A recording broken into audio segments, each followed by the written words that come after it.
पहाड़ों वाले जंगल में गर्मी बहुत बढ़ चुकी थी। तोता नदी की तरफ उड़ता हुआ आ रहा था कि उसके पंख धूप से जलने लगते हैं, इसलिए वो नीचे उतर आता है। आसमान तो है ही गर्म और जमीन उससे भी ज्यादा गर्म। हाय, जल गए, मेरे पंजे जल गए। तोता जल्दी से उछलता हुआ एक पेड़ के नीचे आकर बैठ जाता है। प्यास से बुरा हाल हो रहा है, बस नदी थोड़ी ही दूर है, हिम्मत कर और पहुंच जा वहां। तोता खुद से ऐसे कहता है और एक लंबी उड़ान भरता है और नदी पर पहुंच जाता है। लेकिन नदी पर तो पानी था ही नहीं। एक तरफ छोटा सा गड्ढा बना था जिसमें कुछ पानी जमा था। तोता उस गड्ढे की तरफ बढ़ता है, लेकिन कालू कौवा जल्दी से आता है और पानी की वो आखिरी बूंद भी पी जाता है। तुम्हें पता भी है कितनी मुश्किल से मैं यहाँ तक पहुँचा था, मेरे लिए एक बूंद ही छोड़ देते। और मुझे भी बहुत प्यास लगी थी, समझे? कालू कौवा वहाँ से चला जाता है और तोता बेचारा रोने लगता है। अब मैं कहाँ से पानी पीऊं? ऐ ऊपर वाले, जंगल में बारिश कर दे ताकि नदी नाले फिर से भर जाएं। तोता बहुत मुश्किल से खुद को उस गर्मी में संभालता वापस उड़ता है। गोरी, मिठू तोता पानी पीने ही लगा था कि पीछे से मैंने एंट्री मारी और उस पानी की आखिरी बूंद को भी मैं पी गया और तोता मुंह देखता रह गया। कौवे जोरों से हंसने लगते हैं। कालू जी, नदी पर तो पानी ही सूख गया है, अब हम पानी कहाँ से पिएंगे? गोरी, बिल्कुल भी चिंता मत करो, तुम्हारे काले पति के पास सब समस्याओं का बंदोबस्त है। चलो चलते हैं दूसरे जंगल। गौरी कौवी और कालू कौवा दूसरे जंगल की तरफ उड़ते हैं। दूसरे जंगल पहुंचकर वो एक बड़े पेड़ पर बैठ जाते हैं। गोरी, पता है ना अब क्या करना है? कालू, तब से तो तुम मुझे उड़ा रहे हो, मुझे क्या पता क्या करना है। मेरा तो सर घूम गया, तब से उड़ रही हूँ। अब अगर कोई काम की बात ना की ना तुमने तो मैं तुम्हारा सर ही फोड़ दूंगी। अच्छा गोरी, तुम गुस्सा तो मत करो, मैं बताता हूँ। गोरी, इस जंगल में मेरा दोस्त भूरा कौवा रहता है, बड़ा अमीर है वो। सुना है 5-6 कुएं उसकी प्रॉपर्टी के अंदर आते हैं। चलो उसके पास चलते हैं और उससे मदद मांगते हैं। फिर दोनों पति पत्नी भूरे कौवे के घर की तरफ उड़ते हैं।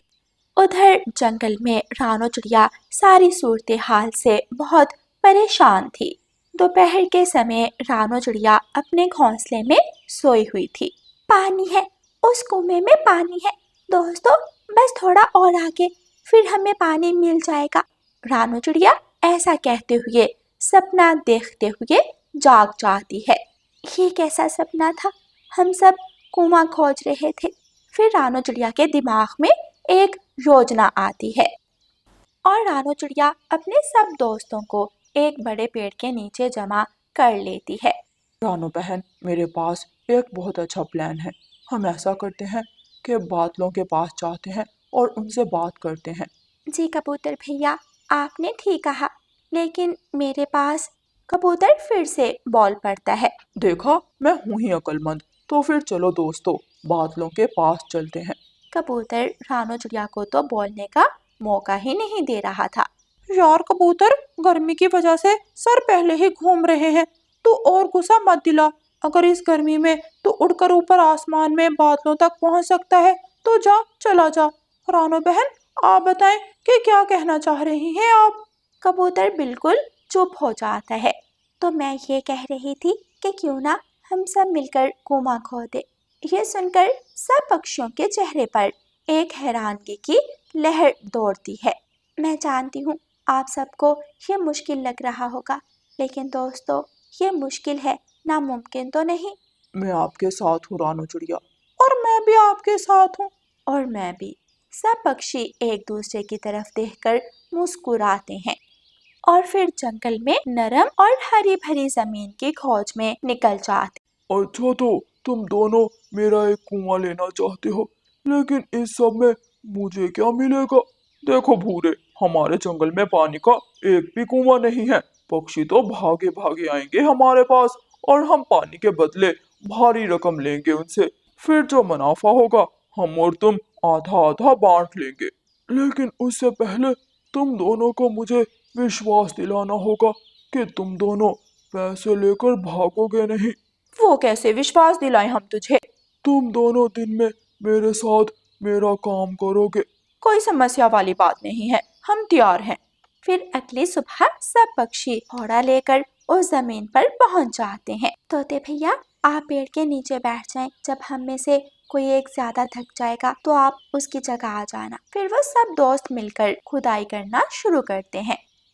उधर काले कौवे भी काम पर लग जाते हैं। भूरे कौवे का नौकर उल्लू कौवों के पास आता है। बॉस ने कहा है कि पहले गाय का दूध निकालो, फिर बाड़े को साफ करो और फिर दूध लेकर घर आ जाना। बाड़े को साफ नहीं करेंगे हम, जगह जगह गाय ने गोबर किया है। मैं अपने सुंदर पंख गोबर को नहीं लगाऊंगी। ठीक है, मैं जाकर भूरे बॉस को बता देता हूँ। अच्छा गौरी, तुम गाय का दूध निकाल लेना, मैं गोबर उठा लूंगा। फिर दोनों कौवे काम पर लग जाते हैं। गौरी गाय का दूध निकालती है और कालू गोबर उठाने में लग जाता है। शाम हो गई है दोस्तों, अब हम सुबह आए। रानू चिड़िया घर जा रही थी कि उसे रास्ते में एक बूढ़ी फाख्ता की आवाज आती है। मैं मर जाऊंगी इस गर्मी में, मैं प्यास से मर जाऊंगी। माँ जी, मेरे घर थोड़ा सा पानी पड़ा है, मैं अभी लाती हूँ। रानू चिड़िया जल्दी से घर की तरफ उड़ती है और एक कटोरी में पानी लेकर आती है। बूढ़ी फाख्ता पानी पीती है तो उसकी जान में जान आती है। भला हो बेटी तुम्हारा, ऊपर वाला तुम्हें इसका फल जरूर देगा। ऐसे ही 2 दिन गुजर जाते हैं। पक्षी खुदाई कर रहे थे। मेरा बादलों का आइडिया अच्छा था। हम कब से खुदाई कर रहे हैं, मुझे तो पानी की एक बूंद भी नजर नहीं आ रही। कबूतर भैया, हमें जरूर हमारी मेहनत का फल मिलेगा, बस हमें हिम्मत नहीं हारनी। कालू, पूरे 2 दिन हो गए, चलो अब भूरे के पास चलते हैं। हाँ गौरी, चलो चलते हैं। आय हाय कालू, तुम्हारे पंखों से गोबर की कितनी बदबू आ रही है, दूर रहो मुझसे। फिर दोनों भूरे कौवे के पास जाते हैं। हाँ, तुम दोनों काबिले विश्वास हो, इसलिए आज से मेरा एक कुआं मैं तुम्हें देता हूँ। कौवे खुशी से नाचते गाते जंगल वापिस आते हैं, लेकिन सामने का मंजर देखकर कौवे तो हैरान हो जाते हैं। गौरी, मुझे चुटकी काटो, कहीं मैं सपना तो नहीं देख रहा। नहीं कालू, ये सच है। कौवे रोने लग जाते हैं। सामने सब पक्षी पानी पी रहे थे, सब बहुत खुश थे। उनका कुआं तैयार हो चुका था। 2 दिन, पूरे 2 दिन गोबर में अपने पंख गंदे किए और अंत में कुछ ना मिला। गौरी बहन, कालू भाई, आइए, आप ही आइए, कुएं का पानी बहुत मीठा है। अरे, आपकी आंखों में तो आंसू है, क्या हुआ? खुशी के आंसू होंगे रानो बहन। कौवे बहुत रोते हैं, उनकी चाल चलने से पहले ही फ्लॉप हो गई थी। प्यारे दोस्तों, इस कहानी को लाइक, अपने दोस्तों के साथ शेयर और चैनल को सब्सक्राइब करना बिल्कुल मत भूलना। आपका धन्यवाद।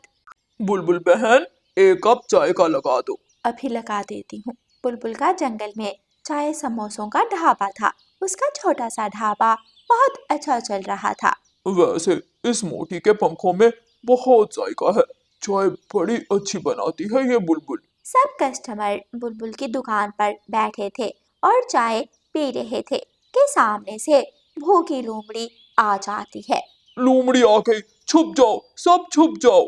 सब पक्षी अपने चाय के कप वहीं छोड़कर बुलबुल की दुकान में चले जाते हैं और शटर बंद कर लेते हैं। मैंने अपने पंजे इसी दिन के लिए तेज किए थे। तुम पक्षियों को क्या लगता है कि मैं इस कमजोर से शटर को तोड़ नहीं पाऊंगी? अब तुम सब देखो मैं क्या करती हूँ। लोमड़ी जोर जोर से अपने पंजे शटर पर मारने लगती है। शटर तो पहले ही बारिशों की वजह से कमजोर पड़ चुका था। कुछ ही देर में लोमड़ी शटर को तोड़कर ढाबे के अंदर चली जाती है। अब तुम सब कहाँ जाओगे? कैसे बचोगे मुझसे? भागो भागो, ये लोमड़ी हमें खा जाएगी। सब पक्षी डर के मारे शोर मचाने लगते हैं। भूखी लोमड़ी मोटे ताजे कबूतर को उठाकर ले जाती है, बचाओ, मुझे बचाओ। लेकिन डर के मारे कोई पक्षी आगे नहीं बढ़ता। उस दिन के बाद बुलबुल अपना ढाबा बंद कर देती है। रानू चिड़िया अपनी माँ वाले जंगल से वापस आती है। बुलबुल का बंद ढाबा देखकर रानू चिड़िया बुलबुल के घर जाती है और बुलबुल से ढाबा बंद करने की वजह पूछती है। बस क्या बताऊं रानू बहन, उस दिन अपनी आंखों के सामने कबूतर को लोमड़ी का शिकार बनता देखकर मेरी तो दोबारा हिम्मत नहीं हुई कि मैं ढाबा खोलूं। ऐसा लगता है कहीं ना कहीं मैं ही कबूतर की मौत की जिम्मेदार हूँ। मेरे ढाबे पर हुआ सब और मैं खड़ी तमाशा देखती रही। काश मैं आगे बढ़कर कबूतर भैया को बचा लेती, वो मेरा बहुत अच्छा दोस्त था। बुलबुल की आंखों में आंसू आ जाते हैं। बस बुलबुल बहन, आप रोए नहीं, होनी को कौन टाल सकता है। हम फिर से वैसा ही ढाबा बनाएंगे, लेकिन इस बार जमीन पर नहीं, पेड़ पर। मैं समझी नहीं रानू बहन। बस सुबह बरगद के पेड़ के पास आ जाना आप, मैं आपको सब बता दूंगी। उसके बाद रानू चिड़िया कालू कौवे के पास जाती है और उसे भी बरगद के पेड़ के पास आने का कह देती है। फिर अगली सुबह सब पक्षी बरगद के बड़े पेड़ के पास जमा हो जाते हैं। क्यों ढाबा बनाना है फिर से? नहीं नहीं रानू बहन, दोबारा उस दिन जैसा कोई भी हादसा देखने की हिम्मत नहीं है मुझ में। वो लोमड़ी तो पहले ही हमारे दिलों में अपना डर बिठाना चाहती है और इस तरह अगर हम उसे डरेंगे तो वो तो और ज्यादा अपनी हद से भर जाएगी। हमें कुछ ना कुछ तो करना पड़ेगा। मैं भी उस लोमड़ी को मजा चिखाना चाहती हूँ। रानो बहन, बस आप बताओ कि मुझे क्या करना है, मैं आपके साथ हूँ। और मैं भी आपके साथ ही हूँ। फिर रानो चिड़िया सब दोस्तों को अपनी योजना बताती है।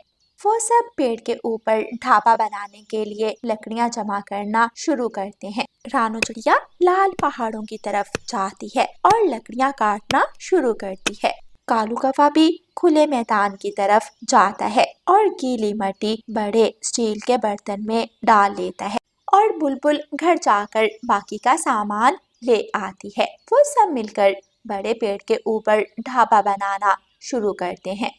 लोमड़ी के कानों तक भी ये खबर पहुंच जाती है। पक्षी मुझसे बचने की तैयारी कर रहे हैं, फिर तो मुझे भी पक्षियों को पकड़ने की तैयारी करनी चाहिए। लोमड़ी भी जंगल में बड़े पेड़ों के पास आ जाती है और पेड़ पर चढ़ने की प्रैक्टिस करने लगती है। वो कभी एक शाख पर छलांग लगाती, कभी दूसरी पर। ऐसे करते करते वो पेड़ के ऊपर चढ़ जाती है, लेकिन जैसे ही लोमड़ी नीचे देखती है उसे चक्कर आ जाता है और सीधी नीचे गिर जाती है। हाय रे, मर गई। पता नहीं ये पक्षी कैसे इतने ऊंचे ऊंचे पेड़ों पर बैठ जाते हैं। लोमड़ी बड़ी मुश्किल से लंगड़ाती हुई अपनी गुफा की तरफ वापस जाती है। उधर पक्षियों ने पेड़ के ऊपर अपना ढाबा बना लिया था और अपने ढाबे का नाम रखा था the fly food dhaba. Kalu कौवा डिलीवरी वाला पक्षी बन जाता है। बुलबुल पेड़ पर खड़ी होकर मैनियों की पुकार लगाती है और रानो चिड़िया मजे मजे के भोजन बनाती है।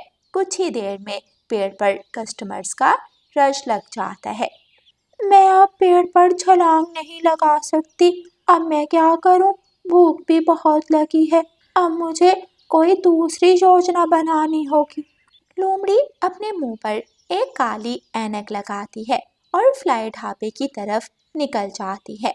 साथ में लंगड़ी टांग के लिए डंडा भी पकड़ लेती है और ढाबे पर पहुंचकर बड़े पेड़ के नीचे खड़ी होकर ऊंची आवाज में कहती है, मुझे गरीब और टूटी टांग वाली की मदद करो। कब से कुछ अच्छा नहीं खाया, पक्षियों मेरी मदद करो। दोस्तों, हमारा दुश्मन आ चुका है, अब समय है उसे मजा चिखाने का। रानो बहन, खूब मिर्ची डालकर भोजन बनाओ, आज उसे छोड़ेंगे नहीं हम। रानू चिड़िया भोजन में मिर्ची का पूरा डिब्बा डाल देती है। फिर कालू कौवा उस भोजन के डिब्बे को रस्सी के साथ बांधता है और नीचे लोमड़ी की तरफ फेंक देता है। मैं तो लंगड़ी टूटी टांग वाली लोमड़ी हूँ, मुझसे इतना क्यों डर रहे हो? नीचे आकर खुद दे जाओ भोजन।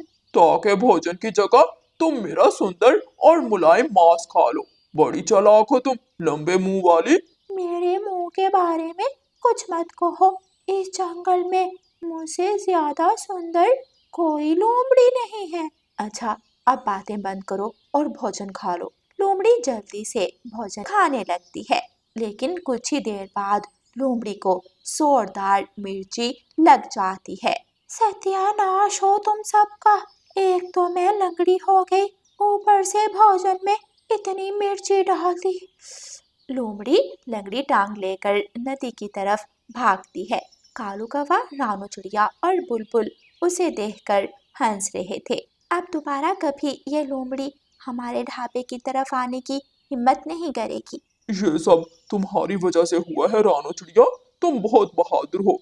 अगर आज तुम हमारे साथ ना होती तो हम कभी इस लोमड़ी के डर से बाहर ना निकल पाते। और लोमड़ी को यूं लंगड़ी टांग और मिर्ची के साथ भागते हुए ना देख पाते। वो सब हंसने लग जाते हैं। अब उनका फ्लाई ढाबा बहुत अच्छे से चल रहा था और लोमड़ी का कोई डर भी नहीं था। लोमड़ी ने उस दिन के बाद दोबारा ढाबे की तरफ जाने की हिम्मत नहीं की थी। प्यारे दोस्तों, इस कहानी को लाइक, अपने दोस्तों के साथ शेयर और चैनल को सब्सक्राइब करना बिल्कुल मत भूलना। आपका धन्यवाद।